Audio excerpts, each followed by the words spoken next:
Nos encontramos en esta legislatura con una proposición no de ley que también se presentaba en la legislatura anterior y en la que el Grupo Socialista muestra su preocupación por la UTE del Centro Penitenciario de Villabona y como entonces vamos a apoyar este texto porque es inadmisible el desmantelamiento de la UTE, porque hay toda una comunidad, ya se ha mencionado antes por anteriores ponentes, desde los amigos y familiares de la UTE de Villabona hasta la sociedad asturiana en su conjunto, que no entiende este desmantelamiento de la que fue una unidad que llevó a la cárcel de Villabona a unos niveles de buen funcionamiento ejemplares, no solo en nuestras fronteras, sino traspasándolas.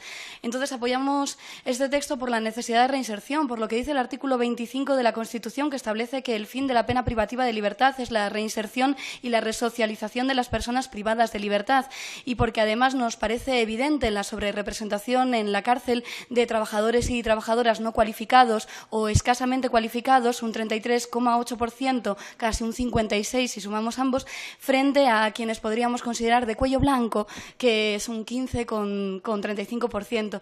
Nos parece fundamental porque esta ha sido la labor, y además no solo la labor, sino el espíritu de la UTE, y el actual director, con la connivencia de la Secretaría General de Instituciones Penitenciarias, la está desmantelando.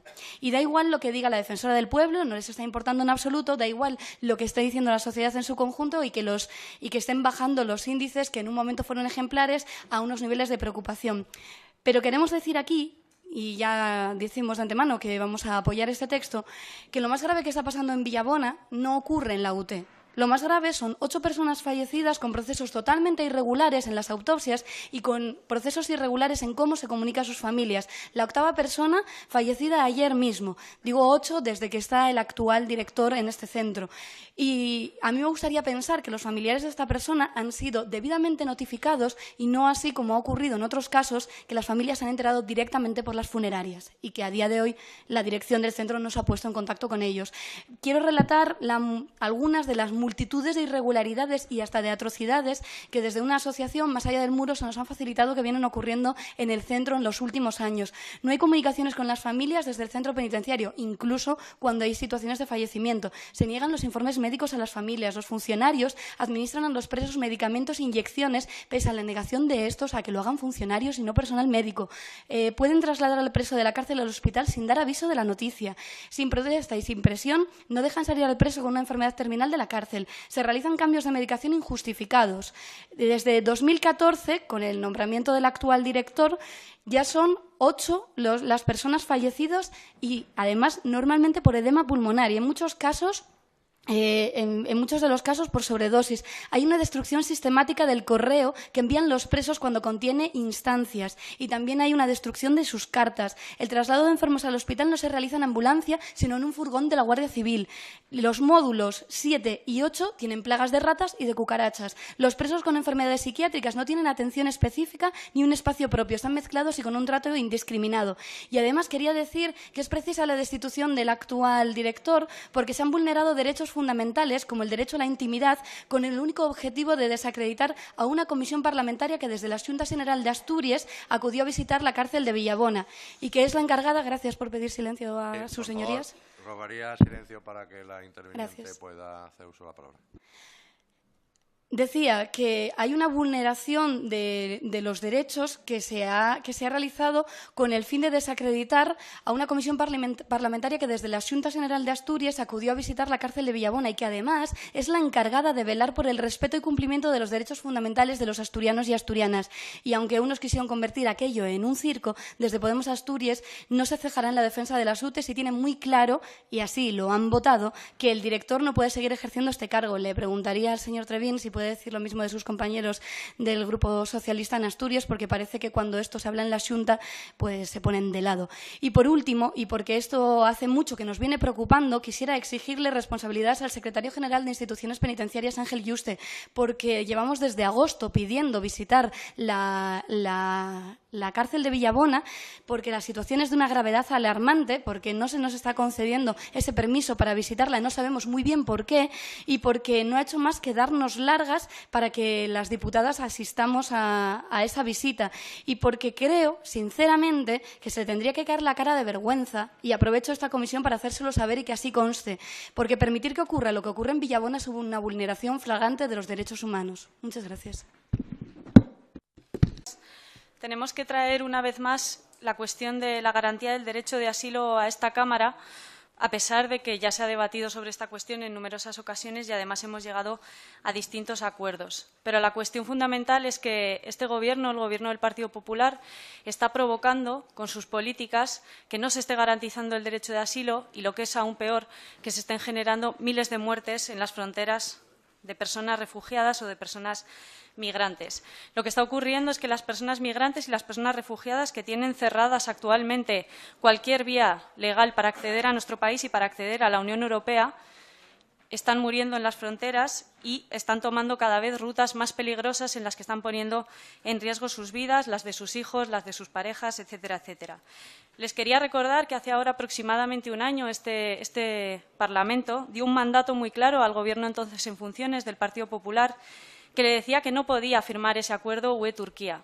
Le decía que no podía firmarlo porque Turquía no es un país seguro y porque no se cumplían las mínimas garantías de los tratados internacionales y de derechos humanos en ese acuerdo. Hemos tenido que oír a lo largo de este año que el acuerdo UE-Turquía ha reducido las muertes en el Mediterráneo.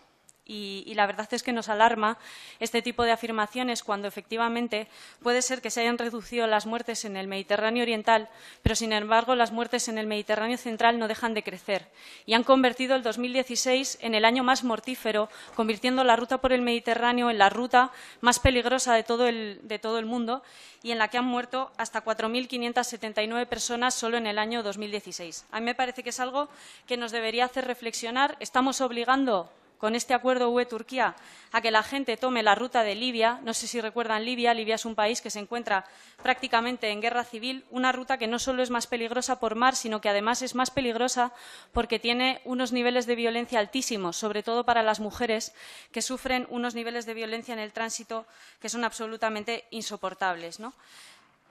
Creo que la única, se ha hablado mucho también en esta comisión y en otras de las mafias, de la trata de seres humanos, y a mí me gustaría recalcar, y creo que es una idea que es importante que capten, que tiene que ver con que las muertes en el Mediterráneo y que las mafias y todo la trata de seres humanos solo se va a acabar de una forma concreta, que es con vías ilegales y seguras de acceso a nuestro país y a la Unión Europea.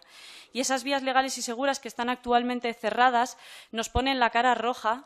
Nos ponen la cara roja cuando vamos a países como Jordania, que tiene 1.200.000 personas refugiadas dentro de sus fronteras, y al embajador español se le pone la cara roja cuando tiene que ir y decirle al gobierno jordano que abra la frontera, que abra la frontera con Siria, donde hay 80.000 personas atrapadas desde hace meses, donde no llega la ayuda humanitaria, y se le pone la cara roja porque lo que le dice el gobierno jordano es que España tiene que cumplir los derechos humanos primero, que cumpla primero con su cuota de vergüenza, con su cuota irrisoria, y después ellos abrirán las fronteras con Siria. Me parece normal. Yo creo que las vías legales y seguras son muy sencillas de aplicar. Solo tienen que aprobar ese reglamento de la ley de asilo que lleva desde 2009 sin reglamento. Tienen que abrir la posibilidad de que en embajadas y consulados de terceros países se pueda solicitar asilo. Tienen que articular la posibilidad de que la reagrupación familiar sea más flexible. Tienen que posibilitar que en las oficinas de asilo de Ceuta y de Melilla se pueda solicitar asilo.